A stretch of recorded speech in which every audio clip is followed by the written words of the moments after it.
Globally, about 37 million people are infected with the human immunodeficiency virus, also known as HIV.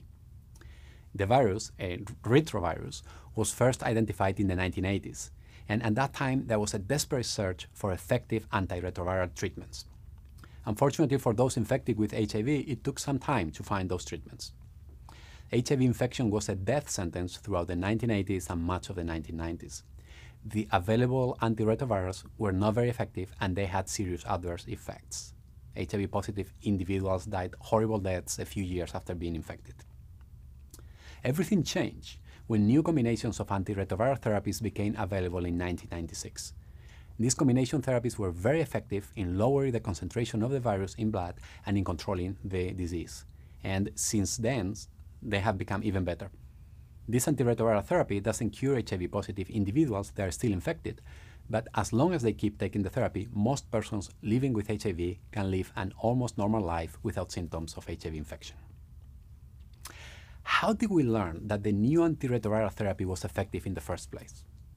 Because we conducted randomized trials in which HIV-positive individuals were randomized to either the old, ineffective therapies or the new combination therapies. And the results were very clear. The combination therapies, even the early ones, reduced mortality by more than half. There was no question that we had, finally, an effective way to control HIV disease through antiretroviral therapy. Shortly after this new antiretroviral therapy became widespread in Europe, North America, and other places, many investigators decided to use the newly available databases of non-experimental clinical data to answer questions about the real-world effect of antiretroviral therapy. However, to their surprise, they found that these observational investigations could not detect much benefit for the new combination therapies. The investigators were seeing in clinical practice that the therapy worked. The patients were getting better and living longer, but their observational analysis could not find an increased survival among those taking antiretroviral therapy. What was wrong with the observational studies? Confounding was certainly a possibility.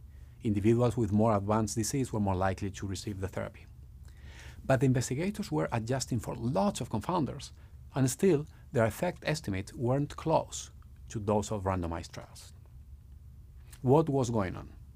At the end of this lesson, you will be able to provide an explanation.